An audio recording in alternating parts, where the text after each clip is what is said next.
이제 오늘 우리에게 주신 하나님 말씀을 함께 나누겠습니다. 오늘은 창세기 28장 10절부터 22절까지 말씀 함께 보겠습니다. 야곱이 브엘세바에서 떠나 하란으로 향하여 가더니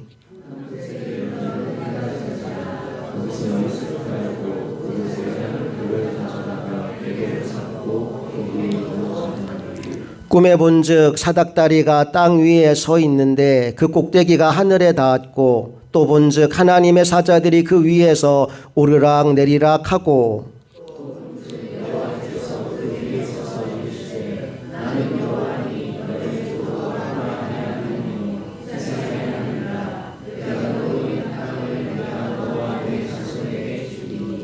내 자손이 땅의 티끌같이 되어 내가 서쪽과 동쪽과 북쪽과 남쪽으로 퍼져나갈지며 땅의 모든 족속이 너와 내 자손으로 말미암아 복을 받으리라.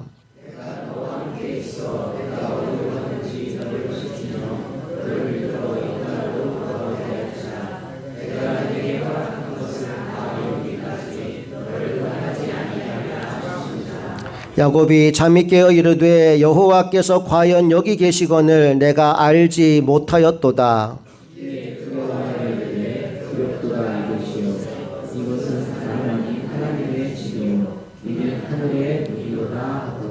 야곱이 아침에 일찍 일어나 베개로 삼았던 돌을 가져다가 기둥으로 세우고 그 위에 기름을 붓고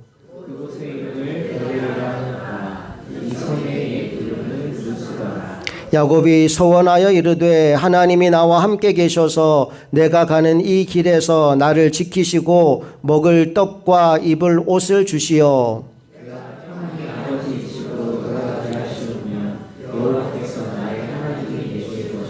함께 읽습니다. 내가 기둥으로 세운 이 돌이 하나님의 집이 될 것이요 하나님께서 내게 주신 모든 것에서 10분의 1을 내가 반드시 하나님께 드리겠나이다 하였더라. 아멘. 오늘은 도망자에서 순례자로라는 제목으로 하나님 말씀 나누겠습니다. 우리가 오늘 함께 읽은 본문의 말씀은 야곱이 형 에서의 낯을 피하여 도망하던 때에 일어났던 일입니다. 그는 눈먼 아버지 이삭을 속이고 형이 받아야 될 장자의 축복을 대신 받았습니다. 그리고 나중에 형 에서가 이 사실을 알고는 분노하여 그를 잡아 죽이려고 하지요. 그때 어머니 리브가가 두 아들을 내가 다 잃을 수 없다라고 말하면서 야곱에게 자신의 고향인 하란으로 가서 외삼촌 라반의 집에 피하라 이야기합니다. 이제 야곱은 어머니의 명에 따라 먼 길을 떠나게 되는데 그의 삶의 환경이 참 초라해졌어요. 어찌 보면 모든 것을 다 잃어버린 상황입니다. 집도 가족도 미래도 다 잃어버렸어요. 그리고 마치 지금 그의 현재 상황을 대변해 주듯이 어둡고 두려운 밤이 야곱을 찾아오게 됩니다. 10절과 11절 말씀을 다시 한번 읽어보겠습니다. 시작. 야곱이 브엘세바에서 떠나 하란으로 향하여 가더니 한 곳에 이르러는 해가 진지라. 거기서 유숙하려고 그곳에 한 돌을 가져다가 베개로 삼고 거기 누워 자더니 홀로 떠나는 이 길에 해가 지고 깜깜한 어둠이 찾아옵니다.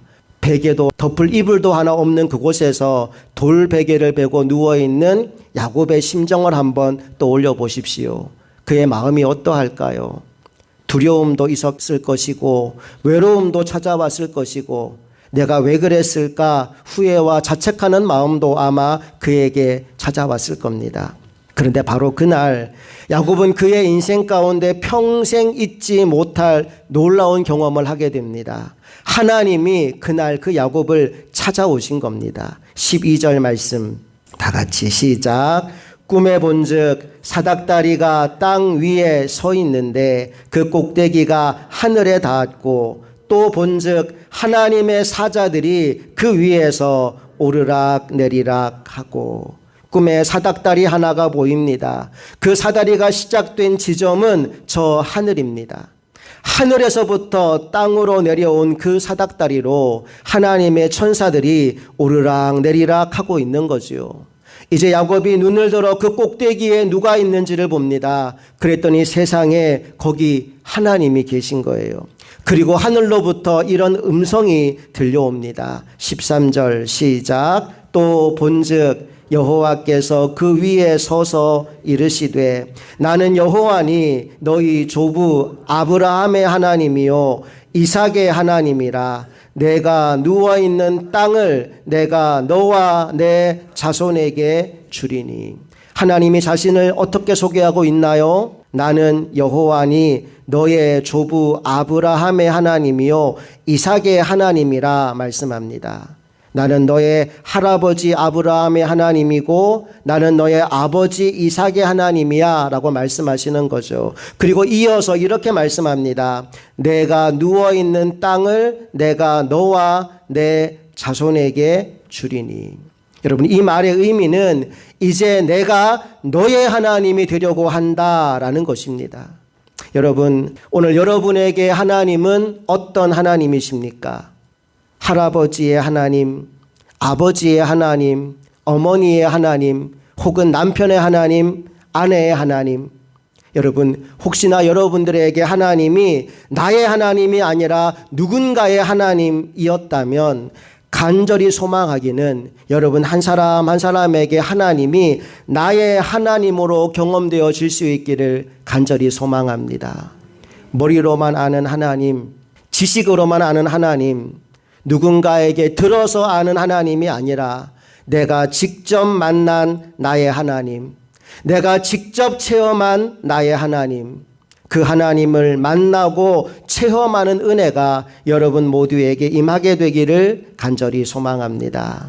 옆 사람과 인사할 때 하나님이 당신의 하나님이 되기를 바랍니다. 우리 소망하는 마음 담아 이렇게 인사해 볼까요? 하나님이 당신의 하나님이 되기를 바랍니다. 아멘. 이제 야곱이 잠에서 깨어납니다. 그리고는 이런 놀라운 고백을 하게 되지요. 16절로 가볼게요. 시작. 야곱이 잠이 깨어 이르되 여호와께서 과연 여기 계시거늘 내가 알지 못하였도다. 여호와께서 과연 여기 계시거늘 내가 알지 못하였도다. 여러분, 이 말의 의미가 뭡니까? 이전에는 하나님이 함께 하신다는 것을 깨닫지 못했다는 거예요.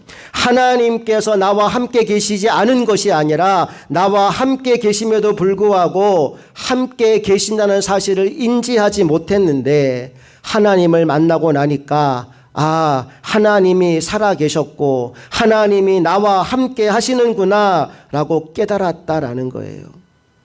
이 깨달음이 있기 전 야곱의 마음 상태가 어떠했을까요? 3가지 정도로 제가 정리해 봤습니다. 첫 번째 마음의 상태는 외로움입니다. 이 들판에 지금 나 혼자구나. 자신의 처지를 생각하니까 처량하고 한심합니다.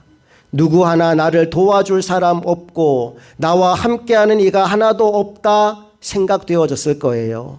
그런데 베델에서 하나님을 만나고 나니 내가 혼자가 아니었구나. 하나님과 함께였구나. 이것을 깨닫게 되었다는 겁니다. 오늘 우리들의 인생도 마찬가지입니다. 인생을 살다 보면 때때로 혼자라고 느껴질 때가 있잖아요. 외롭다 느껴질 때가 있잖아요. 여러분, 그런데 깨달으십시오. 아닙니다. 하나님이 우리와 함께 하십니다. 나와 함께하는 사람이 단 한 명도 없다 할지라도 온 우주 만물의 주인 되시는 하나님이 나와 함께 하시고 나와 동행하는 줄을 믿게 되기를 주님의 이름으로 축복합니다. 두 번째로 야곱의 마음은 답답하고 막막했을 겁니다. 왜냐하면 지금 아무런 계획도 없이 갑작스럽게 도망쳐 나온 거거든요. 엄마는 외삼촌을 찾아가려고 하지만 문제는 야곱이 외삼촌 라반을 만나본 적이 한 번도 없어요. 그가 어떻게 생겼는지 모릅니다. 말이 삼촌이지 남이나 다름이 없어요. 그런데 그렇게 아무것도 모르는 사람을 의지하겠다고 나선 기린이 야곱의 입장에서 얼마나 막막하고 답답했겠습니까? 여러분, 그런데 또 한번 생각해 보면 야곱의 인생이나 우리의 인생이나 다를 바가 없어요. 한치 앞을 내다볼 수 없는, 그래서 안개와 같은 것이 우리 인생 아닙니까? 그런데 오늘 성경을 보니까 야곱을 찾아오신 하나님이 야곱에게 이런 말씀을 하십니다. 15절 말씀 다 같이 읽어볼게요. 시작. 내가 너와 함께 있어 내가 어디로 가든지 너를 지키며 너를 이끌어 이 땅으로 돌아오게 할지라. 내가 내게 허락한 것을 다 이루기까지 너를 떠나지 아니하리라 하신지라. 지금 뭐라고 말씀하십니까? 너 이 길로 갔다가 이 길로 다시 돌아오게 될 거야. 내가 너의 인생에 대한 모든 계획을 다 세워놓았어 라고 말씀하고 있는 겁니다. 그날 야곱은 하나님 안에 다 계획이 있음을 알게 되었습니다. 여러분, 우리의 인생도 마찬가지입니다. 나는 계획할 수 없을지라도 하나님은 우리 가정을 향한 계획이 있고 우리 자녀들을 향한 계획이 있고 나의 인생을 향한 계획이 있는 줄로 믿습니다. 그 믿음을 가지고 순종하며 나아가는 저와 여러분 모두가 될 수 있기를 간절히 소망합니다. 세 번째로 야곱은 아마 무서웠을 거예요. 두려웠을 겁니다. 들짐승이 나를 공격하면 어떻게 하나? 강도들이 나와서 내 물건 다 빼앗아가고 나를 죽이면 어떻게 하나? 가는 길에 식량이 떨어지고 물이 떨어지면 굶어 죽을지도 모르는데 아마 이러저러한 염려와 걱정과 두려움에 사로잡혀 있었을 겁니다. 그런데 주님이 나타나서 이렇게 말씀합니다. 아니야, 내가 너를 살려줄 거야. 내가 너를 지킬 거야. 내가 너를 보호할 거야. 여러분, 이것이 주님의 음성이었습니다. 오늘 우리들도 마찬가지입니다. 하나님은 우리 성도들과 함께 하시는 줄로 믿습니다. 여러분을 향한 계획을 다 세우고 계신 줄로 믿습니다. 그리고 여러분을 지키시고 붙들어 주실 줄로 믿습니다. 자, 보세요. 하나님을 만나기 전 야곱은 외롭고 막막하고 두려웠지만 하나님을 만나고 나니 이 모든 것이 다 사라져 버렸습니다. 외로움도 막막함도 무서움도 모두 다 사라지게 되었습니다. 오늘 하나님을 예배하는 우리의 인생 가운데에도 이러한 변화가 일어나게 되기를 간절히 소망합니다. 여러분이 어떤 마음으로 이곳에 왔든지 하나님을 만남으로 인하여서 그 마음이 변화되는 귀하고 복된 주의 날 될 수 있기를 간절히 축복합니다. 이제 계속해서 17절 말씀을 다 같이 읽어봅니다. 시작. 이에 두려워하여 이르되 두렵도다 이곳이요 이것은 다름 아닌 하나님의 집이요 이는 하늘의 문이로다 하고, 여기 두렵다라는 표현이 나옵니다. 여러분, 그런데 이 두려움은 조금 전까지 야곱이 느꼈던 두려움과는 차원이 다른 두려움입니다. 조금 전에는 낙심과 절망으로부터 비롯된 두려움이었다면 지금은 하나님을 경외하는 믿음 때문에 생겨난 두려움입니다.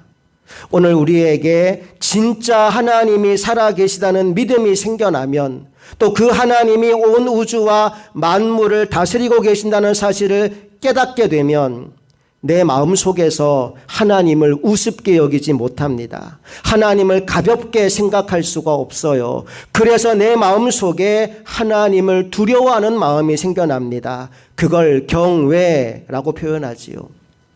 지금 야곱에게 경외하는 마음이 생겼다는 겁니다. 그리고는 이렇게 고백합니다. 이것은 다름 아닌 하나님의 집이요 이는 하늘의 문이로다. 지금 하나님을 만난 이곳이 하나님의 집이고 바로 여기가 하늘의 문이다라는 고백을 합니다.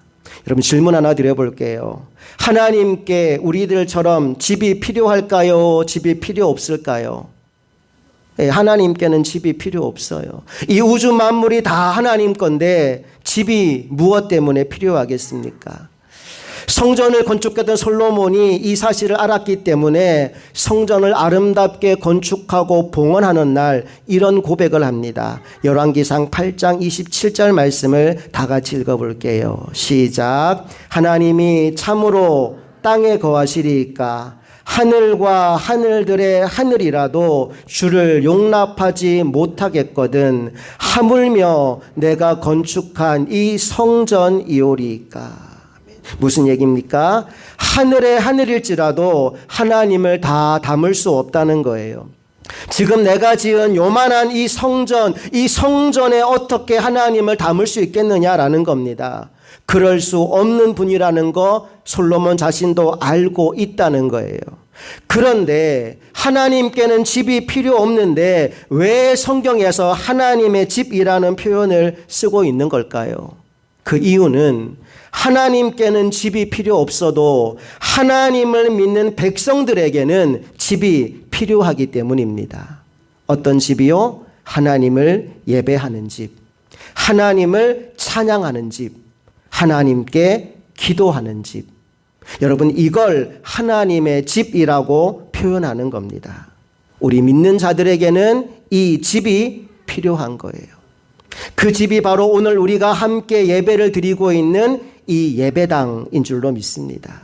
이사야서 56장 7절 말씀 다 같이 읽습니다. 시작. 내가 곧 그들을 나의 성산으로 인도하여 기도하는 내 집에서 그들을 기쁘게 할 것이며 그들의 번제와 희생을 나의 제단에서 기꺼이 받게 되리니 이는 내 집은 만민이 기도하는 집이라 일컬음을 될 것임이라. 아멘. 하나님 집은 무슨 집이냐? 만민이 기도하는 집이래요. 나중에 예수님이 마가복음 11장 17절에서 이 말씀을 한 번 더 인용하십니다. 다 같이 시작. 이에 가르쳐 이르시되 기록된 바 내 집은 만민이 기도하는 집이라 칭함을 받으리라고 하지 아니하였느냐. 너희는 강도의 소굴을 만들었도다 하시매. 아멘. 이 집은, 하나님의 집은 뭐 하는 곳이냐? 모든 사람이 기도하는 집이래요. 지금 그래서 우리가 오늘 여기에서 하나님을 찬양하고 하나님을 예배하고 하나님을 만나고 하나님께 기도하고 있잖아요. 바로 오늘 이곳이 하나님의 집인 줄로 믿습니다. 저는 진정 우리 모든 성도들에게 오늘 이곳이 하나님의 집이 되기를 소망합니다. 그리고 여기 이곳만이 아니라 여러분이 나아가는 모든 현장들이 하나님의 집으로 변화될 수 있기를 소망합니다. 가정이 하나님의 집으로, 일터가 하나님의 집으로, 학생들에는 학교가 하나님의 집으로 변화되어 갈 수 있기를 간절히 소망합니다. 두 번째로 여기가 하늘의 문이다 라고 말씀하고 있어요. 하늘의 문, 즉 천국으로 들어가는 문이라는 거지요. 바로 하나님을 만난 곳이 하늘로 올라가는 출발점이 된다는 겁니다. 바로 이곳에서 우리는 신랑 되신 예수님을 만나요. 순결한 신부로 주님을 만나게 됩니다.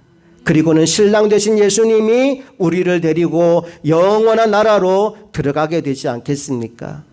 그런 의미에서 본다면 오늘 이곳이 바로 하늘의 문입니다. 우리 흥업교회 예배당이 하늘을 향해 열려있는 하늘의 문이라는 거예요. 그것을 보는 눈이 활짝 열리게 되시기를 주님의 이름으로 축복합니다. 이곳은 하나님의 집이고 이곳은 하늘의 문이다. 이 고백을 한 이후에 야곱이 무엇을 하고 있나 보았더니 베고 있던 돌을 가져다가 세워놓고 그 위에 기름을 붓고 있어요. 18절 읽어봅니다. 시작. 야곱이 아침에 일찍이 일어나 베개로 삼았던 돌을 가져다가 기둥으로 세우고 그 위에 기름을 붓고, 베고 있던 돌을 세워놓고 기름을 붓고 있어요. 야곱이 왜 이렇게 했을까요?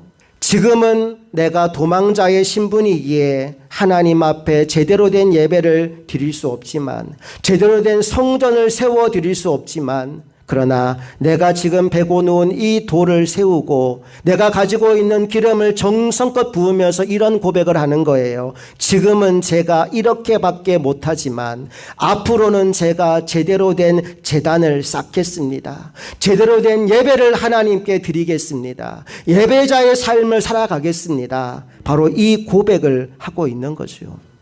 그리고는 두 가지 약속을 하나님 앞에 드리는데 22절을 다 같이 읽어보겠습니다. 시작. 내가 기둥으로 세운 이 돌이 하나님의 집이 될 것이요 하나님께서 내게 주신 모든 것에서 10분의 1을 내가 반드시 하나님께 드리겠나이다 하였더라.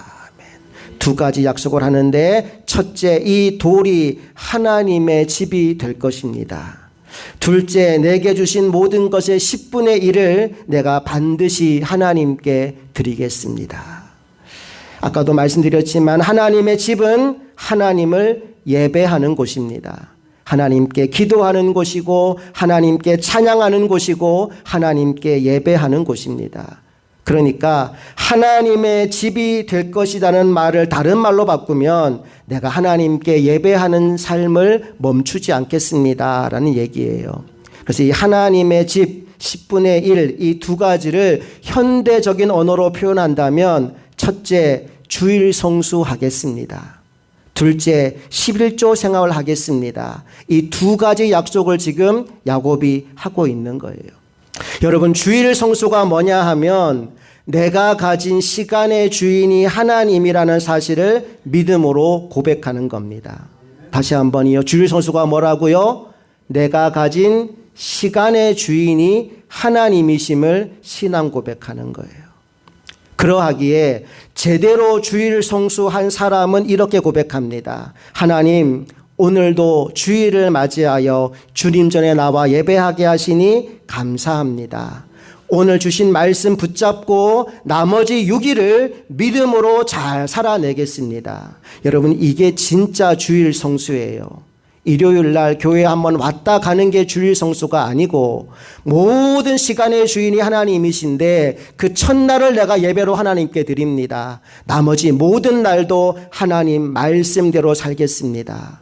그 고백을 담아서 우리가 행하는 것이 주일 성수라는 거예요. 그런데 많은 성도들이 주일 성수에 대해서 오해합니다. 그래서 주일날 예배 안 드리면 큰일 난다, 매 맞는다, 다친다, 이런 두려움으로 예배하는 사람들이 있어요. 그러다 보니 주일날 예배는 드리는데 의무감으로, 부담감으로 예배를 드리는 사람들이 종종 있더라고요. 하지만 여러분, 아닙니다. 우리 그리스도인들이 주일날 예배를 드리는 것은 의무가 아니라 특권이요, 부담이 아니라 축복인 줄로 믿습니다. 예배할 때 어떤 일들이 벌어지는지 아십니까? 하늘 문이 열리고 하늘의 은혜가 임합니다. 모든 죽어가던 것들이 다시 살아나게 됩니다. 세상을 이길 힘과 능력이 우리에게 공급됩니다. 하나님이 기뻐하는 삶이 무엇인지, 하나님이 우리 인생을 향해 가지고 있는 계획이 무엇인지를 깨닫게 됩니다. 이게 예배의 유익함이죠. 저는 그래서 우리 모든 흥업교회 성도들이 예배를 의무감으로 마지못해 드리는 것이 아니라 기쁨과 감사로 예배하는 하나님의 종들이 되기를 원합니다. 주일을 기다리는 성도가 되시기를 축복합니다. 벌써 주일이야가 아니라 주일이 빨리 왔으면 좋겠네, 주일이 빨리 왔으면 좋겠네라는 마음으로 한 주간을 살아갔으면 좋겠어요. 시편 122편 1절에 보니까 다윗이 이런 말을 합니다. 다 같이 읽어볼게요. 시작. 사람이 내게 말하기를 여호와의 집에 올라가자 할 때 내가 기뻐하였도다. 사람들이 와서 예배하러 가자, 여호와의 집에 올라가자 할 때 다윗은 그 말 듣는 순간부터 기쁨이 넘쳤다라고 얘기합니다. 이 다윗의 고백이 여러분 모두의 고백이 될 수 있기를 간절히 바랍니다. 자, 주일 성수는 시간의 주인이 하나님이심을 인정하는 겁니다. 그럼 11조는 뭘까요? 11조란 물질의 주인이 하나님이심을 인정하는 겁니다. 다시 한번, 주일 성수는 뭐라고요? 시간의 주인이 하나님이심을 믿음으로 고백하는 거고요. 11조는 뭐라고요? 물질의 주인이 하나님이심을 내가 인정하는 거예요. 그래서 제대로 된 11조는 이렇게 드리는 겁니다. 다 같이 한번 읽어볼까요? 시작. 하나님, 내게 주신 모든 물질의 주인은 하나님이심을 믿습니다. 그 믿음으로 제가 10의 1조를 하나님께 드립니다. 그리고 나머지 10의 9조도 하나님의 뜻대로 잘 사용하며 살겠습니다. 여러분, 이게 진짜 제대로 된 11조인 겁니다.